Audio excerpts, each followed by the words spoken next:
ఒక రాత్రిలో మండపేటలో ఏదో భయంకరమైనది జరిగింది. తలుపులున్నాయి, అన్నీ అలాగే ఉన్నాయి. కానీ ఆ పల్లెలో ఒక్క మనిషి కూడా కనిపించలేదు. కొన్ని గంటల క్రితం వరకు అక్కడ జీవితం నడుస్తోంది. భోజనం తింటూ ఉండగానే ఎవరో లేచి వెళ్ళినట్టుంది. పిల్లల అడుగులు కూడా అక్కడే ఆగిపోయాయి. బావిపై మాత్రం ఒక గాజు మాత్రమే ఉంది. గుడిగోడపై కుంకుమతో ఒక సందేశం రాసి ఉంది. మేమిక్కడి నుంచి వెళ్ళిపోయామని అందులో ఉంది. కాని ఎందుకు ఒక పల్లె మొత్తం ఇలా వెళ్ళిపోయింది? మండపేట అదృశ్యమైన పల్లె కథ ఇప్పుడు మొదలవుతుంది. 1978 సంవత్సరం ఆంధ్రప్రదేశ్లో మండపేట అనే చిన్న పల్లె ఉంది. అక్కడ 300 మంది కలిసి జీవించారు. ఆ పల్లె చాలా ప్రశాంతంగా ఉండేది.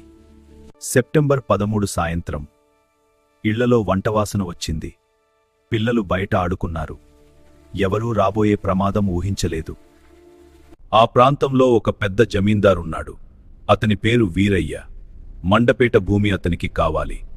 అందుకే పల్లెపై ఒత్తిడి పెరిగింది. వీరయ్య మనుషులు పల్లెకు వచ్చారు. భూమి వదిలి వెళ్లమని హెచ్చరించారు. వెళ్లకపోతే ప్రమాదం ఉంటుందని చెప్పారు. కాని పల్లె వెనక్కి తగ్గలేదు. ఆ సమయంలో 2 యువకులు ముందుకు వచ్చారు. వారి పేర్లు రాజు మరియు కృష్ణ. వీరయ్య బెదిరింపులకు వారు భయపడలేదు. మేము వెనక్కి తగ్గేదో, ఇది మా గ్రామం. ఒక రాత్రి రాజు మరియు కృష్ణ ఇంటికి రాలేదు. వారి తల్లులు బయట ఎదురు చూశారు. పల్లె మొత్తం వెతికింది. కాని ఆ 2 కనిపించలేదు. కొద్ది రోజుల తరువాత వీరయ్య స్వయంగా వచ్చాడు. రేపటిలోగా పల్లె ఖాళీ చేయమని చెప్పాడు. లేకపోతే అందరూ మాయమవుతారని హెచ్చరించాడు. ఆ మాటలు పల్లెను కుదిపేశాయి.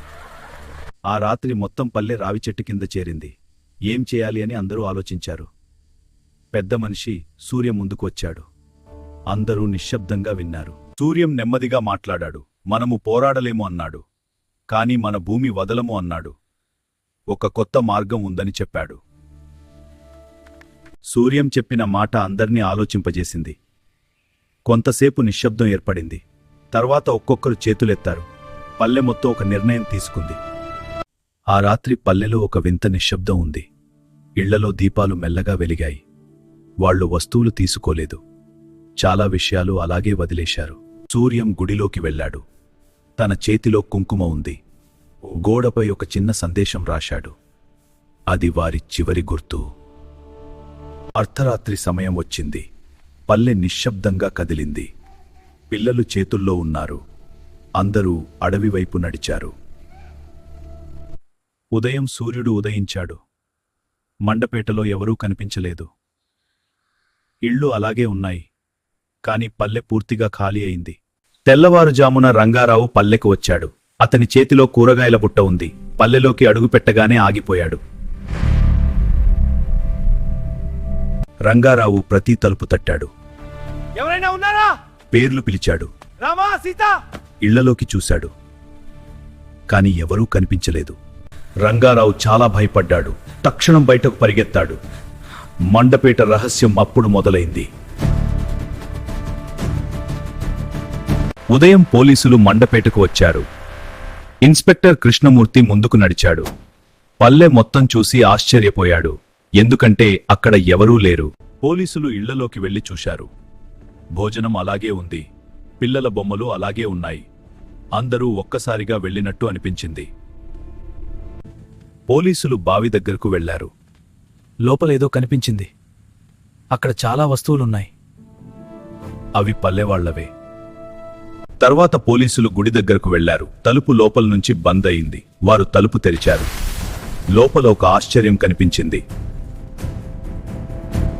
గుడిగోడపై ఒక సందేశం ఉంది. అది కుంకుమతో రాసి ఉంది. మేము వెళ్ళిపోయామని అందులో ఉంది. కృష్ణమూర్తి ఆలోచనలో పడ్డాడు. పోలీసులు బయటకు వచ్చారు. పంట పొలాల్లో అడుగుల జాడలున్నాయి.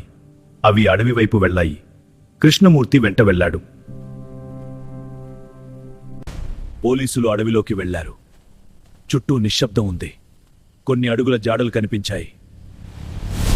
అప్పుడు ఒక శబ్దం వినిపించింది. చెట్ల మధ్య ఒక స్థలం ఉంది. అక్కడ పల్లెవాళ్లు దాక్కున్నారు. 300 మంది అక్కడే ఉన్నారు. అందరూ బ్రతికే ఉన్నారు. సూర్యం ముందుకు వచ్చాడు. వీరయ్య బెదిరింపులు చెప్పాడు. రాజు కృష్ణ కథ చెప్పాడు. అందుకే పల్లె వెళ్ళిపోయింది అన్నాడు. కాని ఒక విషయం చాలా బాధ కలిగించింది. రాజు మరియు కృష్ణ తిరిగి రాలేదు. వీరయ్య వాళ్లను తీసుకెళ్లాడు. అది నిజమని అందరూ గ్రహించారు. కృష్ణమూర్తి వెంటనే వీరయ్య మేడకు వెళ్ళాడు. పోలీసులు అతన్ని చుట్టుముట్టారు. వీరయ్య మొదట నవ్వాడు, కానీ అరెస్టు అయినప్పుడు అతని ముఖం మారిపోయింది. కొన్ని రోజులకు మరో నిజం బయటపడింది. వీరయ్య పొలంలో ఒక స్థలం కనిపించింది. అక్కడ రాజు మరియు కృష్ణ దొరికారు, కాని వారు బ్రతికే లేరు. ఆ వార్త పల్లెకి చేరింది. రాజు కృష్ణ తల్లులు కూలిపోయారు. ఎన్నాళ్ళు ఎదురు చూసిన నిజం చివరకు బయటపడింది. కేసు కోర్టుకు వెళ్ళింది. న్యాయమూర్తి తీర్పు చెప్పాడు. వీరయ్యకు జీవిత ఖైదు పడింది. మండపేటకు న్యాయం దొరికింది. కొన్ని రోజుల తర్వాత పల్లె తిరిగి వచ్చింది. 300 మంది మళ్లీ మండపేట చేరుకున్నారు. పిల్లలు మళ్లీ ఆడుకున్నారు. పల్లె జీవితం మళ్లీ మొదలైంది. మండపేట అదృశ్యమైన పల్లె కాదు, అది ధైర్యం చూపిన పల్లె. 300 మంది కలిసి నిలబడ్డారు. అందుకే ఈ కథ గుర్తుండిపోయింది. ఈ కథ మీకు నచ్చితే ఈ వీడియోకు లైక్ చేయండి, మీ స్నేహితులతో షేర్ చేయండి. ఇలాంటి కథల కోసం మా ఛానల్ సబ్స్క్రైబ్ చేయండి. మరిన్ని ఆసక్తికర కథలు త్వరలో వస్తాయి.